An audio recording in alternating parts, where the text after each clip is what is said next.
Yan, hello. Eto nga pala, i-share ko lang sa inyo ang aking setup dito sa bahay.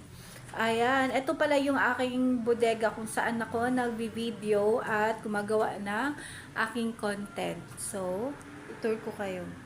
Ayan, eto yung setup ko. Bali dito yan, itong ilaw ko dito yan, pati yung camera. Tapos yan yung setup ko doon.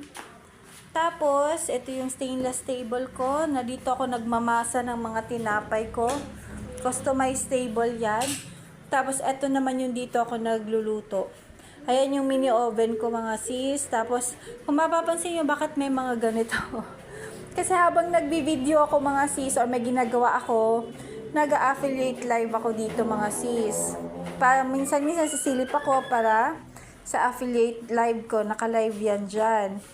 So, ito yung tripod ko. Ayan mga. Tapos, ito naman mga mi, yung mga gamit ko sa aking pagbablog.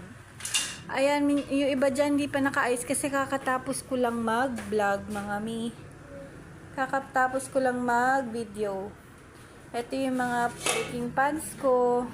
Ang dami na. Tapos, ayan siya. Yung mga gamit ko pang luto. Tapos, ang gamit ko nga palang mini oven mga mi ay Kiowa yan, 45 liters to. Ayan, sobrang tagal na sa akin yan, ang ganda niyan. Yung malaki ko niyan na apat na plancha mga sis ay nasa labas. Din yung pang business ko mga sis. Ito pang video lang. Ayan siya, shinare ko lang po. Ayan, shinare ko lang po. Thank you so much for watching.